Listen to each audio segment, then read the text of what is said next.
नमस्कार, स्वागत है आपका बिहार समाचार में। आप सभी को नव वर्ष की हार्दिक शुभकामनाएं। Happy new year. नया साल की शुरुआत होते ही तेजस्वी यादव और मुख्यमंत्री नीतीश कुमार जी ने बिहार वालों के लिए कई बड़ी घोषणाएं कर दी है।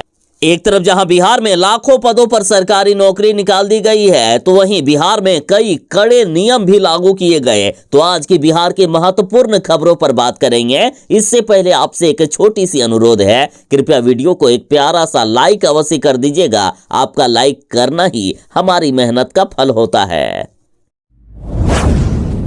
यदि कोई अभ्यर्थी 10वीं पास है और बिहार विधानसभा में सरकारी नौकरी चाहता है, तो उनके लिए सुनहरा मौका। बिहार विधानसभा में 10वीं पास के लिए बम्पर बहाली निकाल दी गई है। बिहार विधानसभा के इस बम्पर बहाली के लिए 1 जनवरी से ही आवेदन प्रक्रिया शुरू की जा चुकी है। देखिए, बिहार विधानसभा में सुरक्षा guard, data entry operator, driver और ऑफिस अटेंडेंट के रिक्त पदों पर बम्पर बहाली निकाली गई है। यदि सुरक्षा गार्ड की बात करें तो इसमें टोटल 80 रिक्तियां हैं, जिसमें से 28 महिला उम्मीदवारों के लिए आरक्षित कर दी गई है। डाटा एंट्री ऑपरेटर के 40 पोस्ट हैं, जिसमें से 13 महिला उम्मीदवार के लिए आरक्षित हैं। ड्राइवर के 9 पोस्ट हैं, जिसमें से 3 महिला उम्मीदवारों के लिए आरक्षित की गई है। ऑफिस अटेंडेंट के 54 पोस्ट हैं, जिसमें से 12 महिला उम्मीदवारों के लिए आरक्षित की गई।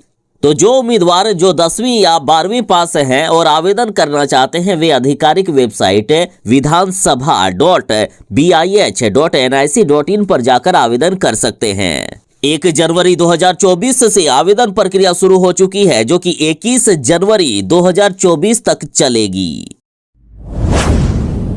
अब सरकार ने देश में नया परिवहन एक्ट लागू कर दिया है और इस परिवहन एक्ट के तहत यदि कोई भी ड्राइवर किसी का एक्सीडेंट करता है और उसकी मृत्यु हो जाती है, तो उसकी सारी जवाबदेही सिर्फ और सिर्फ ड्राइवर पर होगा। वाहन मालिक पर कोई भी कार्रवाई नहीं होगी। वाहन मालिक बच जाएंगे, सिर्फ ड्राइवर ही फंसेंगे और ड्राइवर को 10 साल की सजा होगी और 10 लाख रुपए का जुर्माना भी भरना पड़ेगा। और नए परिवहन एक्ट के तहत पूरे देश में अब बवाल शुरू हो गया है। ड्राइवर सड़कों पर उतर चुके हैं, पूरे देश का चक्का जाम करने की बातें कह रहे हैं। और वैसे भी सोचिए ना, आखिर ड्राइवर कहां से इतनी बड़ी रकम 10 लाख रुपए का जुर्माना भर पाएगा। नए परिवहन एक्ट के तहत जो चालक को 10 वर्ष की सजा या 10 लाख रुपए का जुर्माना तय किया गया है, जिसको लेकर सभी चालक वाहन चलाने से मना कर रहे हैं। बिहार में भी देखा गया कि सभी तरह के ट्रांसपोर्ट, बस, छोटे बड़े वाहनों का परिचालन भी ठप रहा। लगातार ड्राइवर अब हड़ताल पर चले गए हैं। हालांकि मंगलवार के दिन से ऑटो चालक भी हड़ताल में शामिल हो जाएंगे। ट्रांसपोर्ट व बस एसोसिएशन के आह्वान पर बड़े वाहन नहीं चलाए जाने से पिकनिक मनाने वाले जो लोग हैं, उनको भी काफी परेशानी हुई। ड्राइवरों ने कहा है कि फिलहाल 3 दिनों की हड़ताल पर हम रहेंगे। यदि फिर भी सरकार नहीं मानी तो हमारा ये हड़ताल अनिश्चितकालीन चलेगा।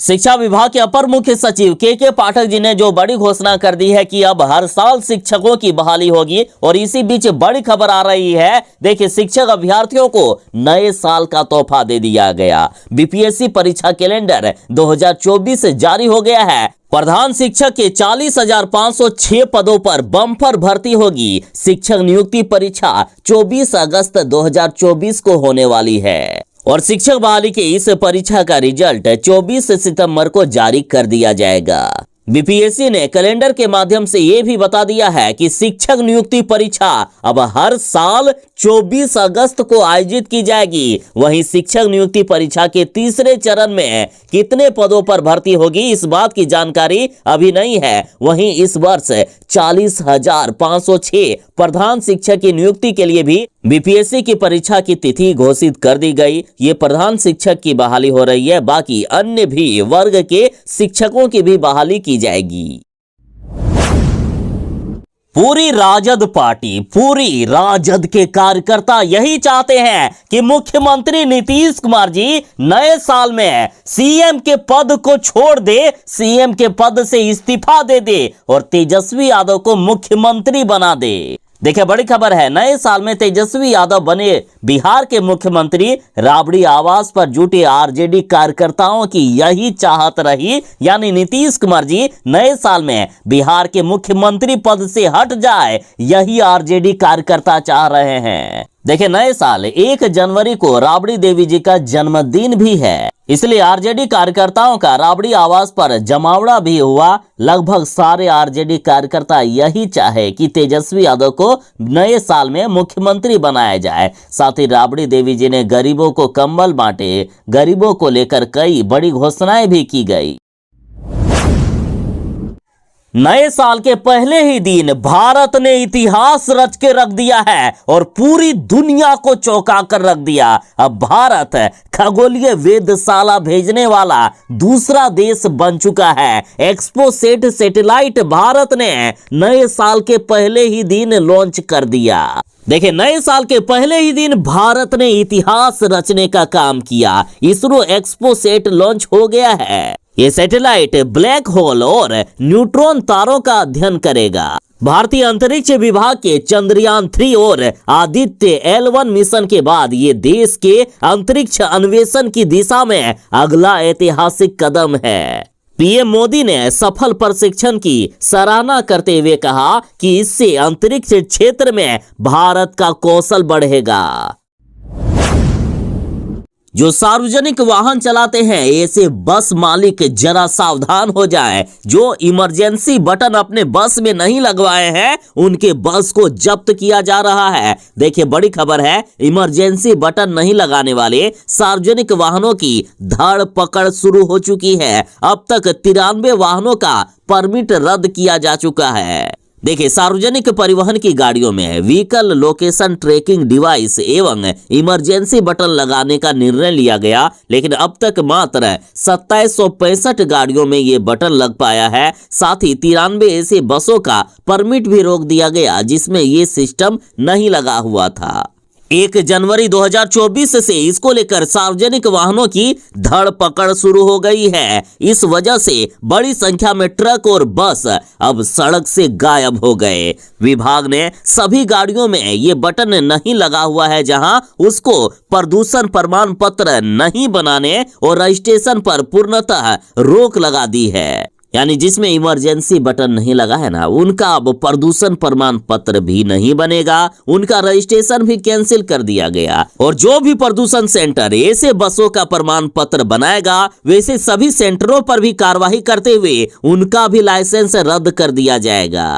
देखिए सार्वजनिक परिवहन की गाड़ियां जैसे बस, कैब, टैक्सी या स्कूल बस से सफर करने वाली महिला या लड़कियों को किसी तरह के खतरे का आभास होने पर इमरजेंसी बटन दबाते ही कंट्रोल कमांड सेंटर में अलार्म बजेगा, जिससे तत्काल पुलिस सुविधा पहुंच पाएगी। साथ ही विभाग मुख्यालय में कमांड एंड कंट्रोल सेंटर भी शुरू कर दिया गया है, जहां से सार्वजनिक परिवहन के लोकेशन की लाइव ट्रैकिंग भी की जा रही है। शराबबंदी वाले बिहार में ठेले पर बिक रहा है शराब। देखिए सीतामढ़ी से एक बड़ा मामला सामने आया जहां एक व्यक्ति ठेले पर शराब बिकता हुआ नजर आया। सीतामढ़ी से जरा तस्वीर देखिए कि किस तरह से ये व्यक्ति ठेले पर शराब की बोतलों को लेकर मार्केट में लोगों को बुला बुला कर शराब बेच रहा है।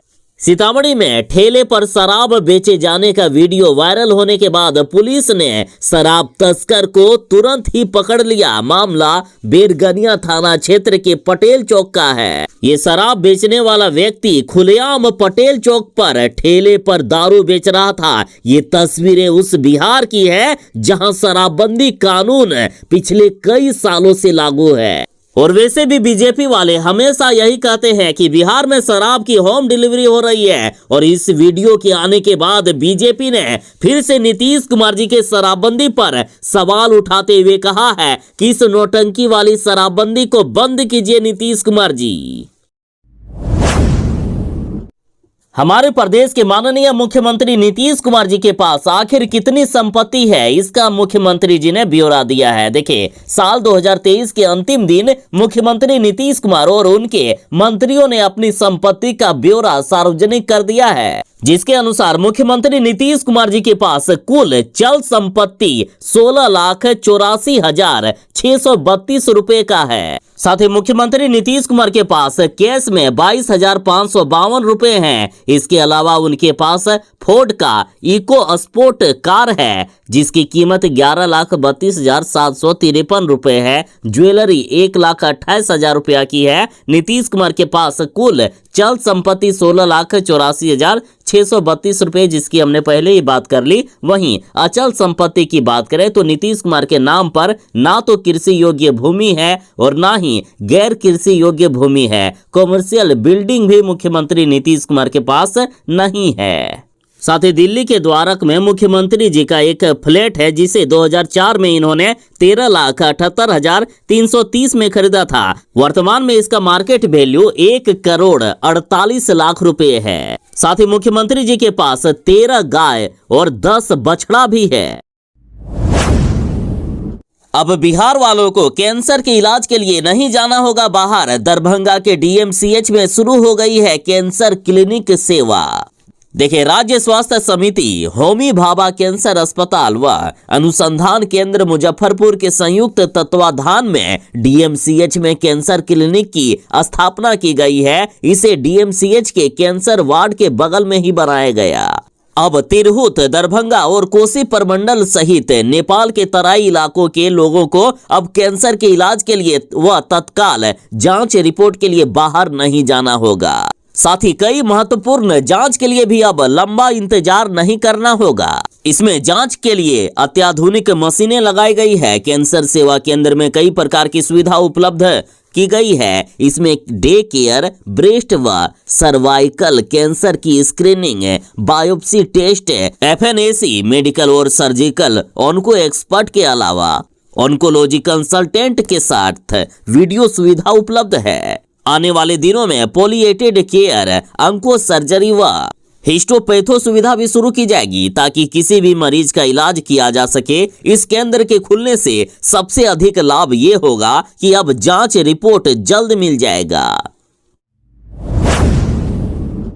बिहार में इस साल बढ़ेगी एमबीबीएस में 5,000 से भी अधिक सीटें। 45 नए मेडिकल कॉलेज खुलने की भी संभावना है। देखिए, मेडिकल प्रवेश परीक्षा, national eligibility cum entrance exam NEET UG 2023 का आयोजन 5 मई 2024 को किया जाएगा। परीक्षा को लेकर नेशनल टेस्टिंग एजेंसी यानी एनटीए ने तैयारी शुरू कर दी है। परीक्षा के पैटर्न में बदलाव के कारण इस बार स्टूडेंट्स की संख्या बढ़ने की काफी उम्मीद है। संख्या बढ़ने के बाद इस बार मेडिकल में सीट भी बढ़ेगी। इस साल करीब 1,13,000 से भी अधिक एमबीबीएस सीटों पर एडमिशन होगा। वर्तमान में देश में 706 मेडिकल कॉलेज है, जिसमें से 1,08,915 एमबीबीएस की सीटें हैं।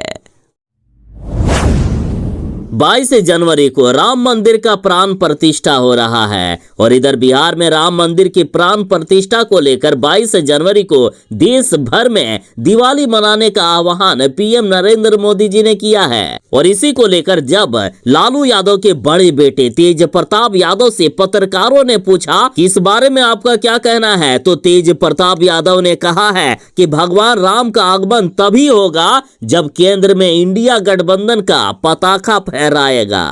तेज प्रताप यादव बोले कि राम तब आएंगे जब केंद्र में इंडिया गठबंधन का झंडा फहराएगा। जब केंद्र में इंडिया गठबंधन का झंडा नहीं फहराएगा तो राम नहीं आएंगे। यानी तेज प्रताप यादव का कहना है कि यदि इस बार लोकसभा चुनाव में बीजेपी वाले जीत गए ना तो राम नहीं आएंगे, राम तभी आएंगे जब इंडिया गठबंधन का पताका फहराएगा। मतलब ये नेता लोग नहीं सुधरने वाले हैं। ये लोग हर चीज को चुनाव से और अपनी जीत से ही तोलते हैं।